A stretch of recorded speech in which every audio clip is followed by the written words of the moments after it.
if you want to create a text replacement on iPhone 16e, you can simply go to the settings, then choose General. Over here, open keyboard settings and go to text replacement.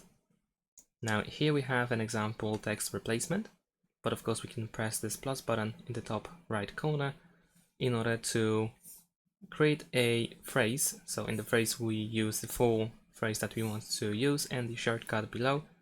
So let's say I'm going to choose hi, press save in the top right corner, and there we go.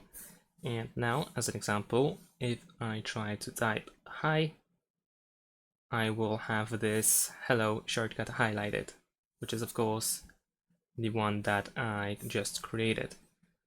So let's see if it actually auto replaces as well. Yeah, there we go. So if I press space, it immediately replaces with the text that I used over here. So that's pretty much it. Thanks for watching. Leave a like and subscribe to my channel, and see you in my next videos. Bye.